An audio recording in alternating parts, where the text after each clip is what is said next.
মুক্ত জীবনে ফিরে এসেছেন। আলহামদুলিল্লাহ। সর্বশেষ আজ আমার মুক্তির মধ্য দিয়ে 2021 সালে হেফাজতে ইসলাম বাংলাদেশ এবং এদেশের আলেম সমাজের উপর ইতিহাসের অন্যতম এক গভীর ষড়যন্ত্র এবং চক্রান্ত নির্যাতনের যে স্টিমগুলার পরিচালনা করা হয়েছিল, তার আজকে একটি প্রাথমিক অধ্যায়ের পরিসমাপ্তি ঘটল। আমরা স্পষ্ট ভাষায় বলতে চাই, আমাদের উপর জুলুম করা হয়েছে, আমরা নির্যাতিত, অন্যায়ভাবে আমাদেরকে কারারুদ্ধ করা হয়েছে, বুলেটের আঘাতে আমাদের ভাইদেরকে হত্যা করা হয়েছে। আমরা যখন আমাদের সন্তানদের লাশ এবং তাদের রক্তমাখা বুলেট বিদ্ধ সেই মরদেহকে সামনে রেখে আমরা যখন আমাদের ন্যূনতম প্রতিবাদটুকু উচ্চারণ করতে গিয়েছি, তখন আমাদেরকে কারারুদ্ধ করা হয়েছে, আমাদেরকে নানাভাবে নিষ্পেষণ করা হয়েছে, আমাদেরকে জনগণ থেকে বিচ্ছিন্ন করার সব ধরনের অপচেষ্টা চালানো হয়েছে। আমি আজ এই মুহূর্তে আমার এই মুক্তি উপলক্ষে আমি বলতে চাই, আমাদের উপর জুলুম করা হয়েছে, এটাকে আমরা সহ্য করে নিলাম। আমাদের ভাইদেরকে হত্যা করা হয়েছে, সেটাও সহ্য করে নিলাম। আমরা আমার সন্তানের লাশ কাঁধে তুলে নিয়েছি, সেটাকেও আমি হাসি মুখে বরণ করে নিলাম। আমাদেরকে অপমান এবং লাঞ্ছনার সব ধরনের ষড়যন্ত্রের সম্মুখীন হতে হয়েছে, সেটাও আমরা হাসি মুখে বরণ করে নিয়েছি। কিন্তু আল্লাহর জমিনে আল্লাহ এবং তার রাসূলের কোন সম্মান এক মুহূর্তের জন্য আমরা বরদাস্ত করে নেব না। আমরা আমাদের সর্বোচ্চ ত্যাগ এবং কোরবানি স্বীকার করতে প্রস্তুত রয়েছি, জীবন দিতে প্রস্তুত রয়েছি। আল্লাহর জমিনে আল্লাহর দ্বীনের ঝান্ডা সমুন্নত করেই আমাদের যাত্রা থামবে ইনশাআল্লাহ। হয়তো শাহাদাত, নয়তো খেলাফত ইনশাআল্লাহ। আল্লাহর জমিনে খেলাফত প্রতিষ্ঠার যে আওয়াজ আজ পৃথিবীর দিকে থেকে উচ্চারিত হচ্ছে, সে আওয়াজ বাংলার জমিনে খেলাফতের এই আন্দোলনকে চূড়ান্ত গন্তব্যে পৌঁছাবে ইনশাআল্লাহ।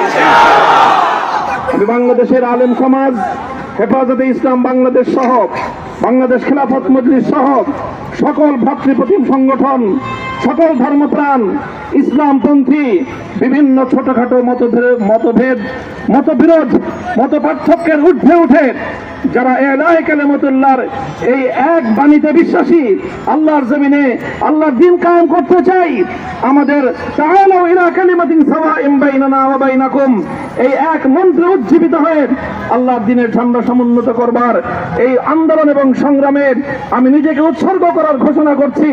এবং আমার সকল ভাইদেরকে, আমি সকল উলামায়ে কেরামকে এবং ধর্মপ্রাণ মুসলমানদেরকে, ইসলামী নেতৃত্বকে ঐক্যবদ্ধভাবে এই সংগ্রামের ঝান্ডা সমুন্নত করবার, ধারণ করবার আহ্বান জানাচ্ছি।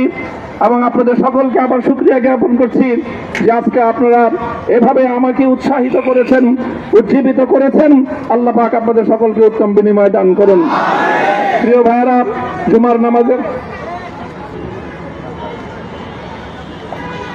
জুমার নামাজের একেবারে ঠিক আগ মুহূর্ত, এখন সব মসজিদগুলোতে জুমার প্রস্তুতি চলছে। আমরা এখন এখানে খুব সংক্ষিপ্ত দোয়ার মাধ্যমে আমাদের আজকের এই প্রোগ্রামের সমাপ্তি ঘোষণা করব। এরপরে ইনশাআল্লাহ প্রত্যেকে সুশৃঙ্খলভাবে যার যার জায়গা মতো বা আশেপাশের মসজিদগুলোতে গিয়ে আপনারা জুমার নামাজ আদায় করবেন।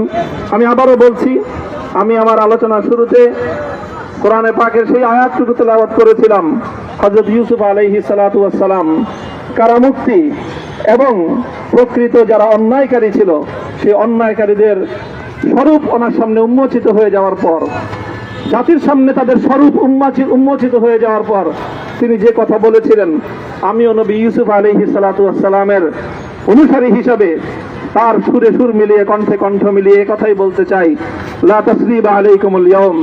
ব্যক্তিগত আক্রোশের প্রতিশোধ আমরা কারো কাছ থেকে গ্রহণ করব না। সকলকে আহ্বান জানাই, মাদ্রাসা, স্কুল, কলেজ, ভার্সিটি কোন শিক্ষা ব্যবস্থার ছাত্রদের মধ্যে বিভেদ করার নীতিতে মামুনুল হক বিশ্বাস করে না। আসো, স্কুলের ছাত্র আসো, আমার মাদ্রাসার ছাত্র পাশে দাঁড়াও, কলেজ থেকে আসো, ভার্সিটি থেকে আসো, তোমরা হাতে হাত মিলো, ইনশাআল্লাহ দেশের স্বাধীনতা অক্ষুণ্ণ থাকবে।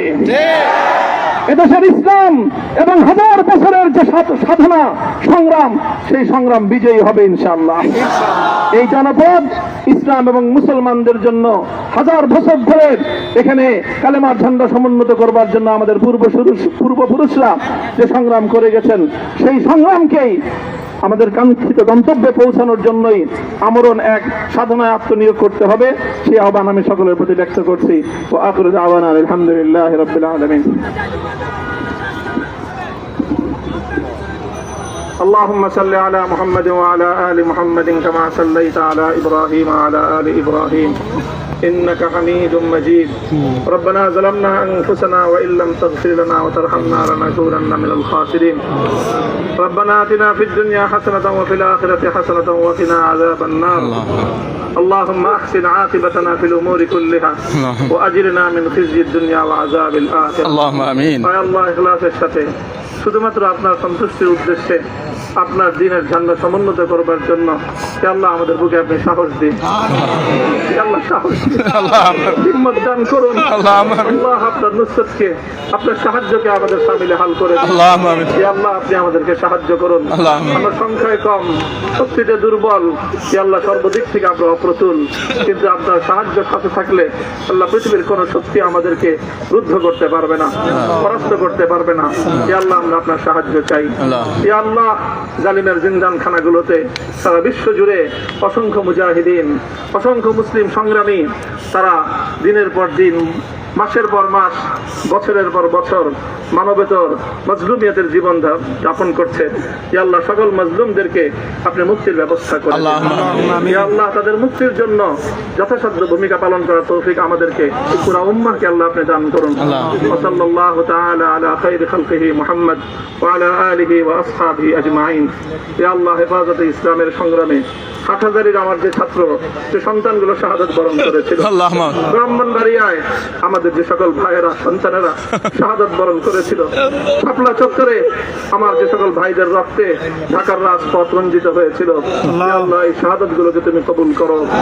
আল্লাহ রক্তের বিনিময়ে এই জমিনকে তুমি তোমার দ্বীনের ঝান্ডা সমুন্নত করবার জন্য তুমি কবুল করো। সাল্লাল্লাহু তাআলা আলা খায়রি খালকিহি মুহাম্মদ ওয়া আলা আলিহি ওয়া আসহাবিহি আজমাইন। সুবহান রাব্বিকা রাব্বিল ইজ্জাতি আম্মা ইয়াসিফুন ওয়া সালামুন আলাল মুরসালিন ওয়ালহামদুলিল্লাহি রাব্বিল আলামিন।